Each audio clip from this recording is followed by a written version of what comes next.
Hi, my name is Monique Bellefleur, and I'm a licensed mental health counselor specializing in eating disorders, negative body image, anxiety, depression, and trauma. I enjoy working both with adults and adolescents, looking to better understand their relationship with food, their bodies, and themselves.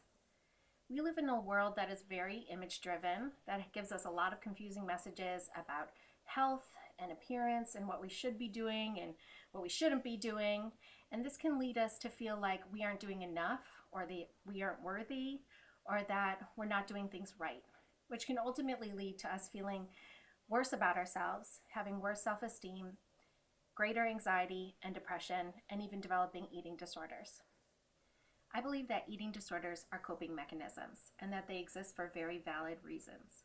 Whether someone is experiencing challenging life transitions, family dysfunction, or has experienced trauma, eating disorders are often what has kept them afloat through all of those life stresses.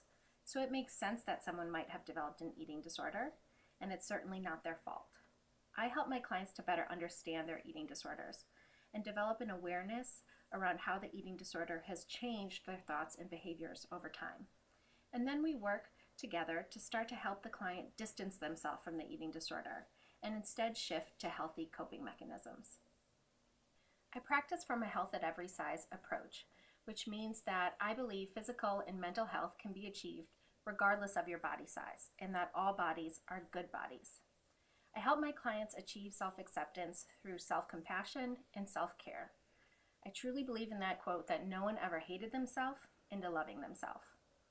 And I strive to make sure that all bodies feel welcome in my space, regardless of age, gender, size, or color.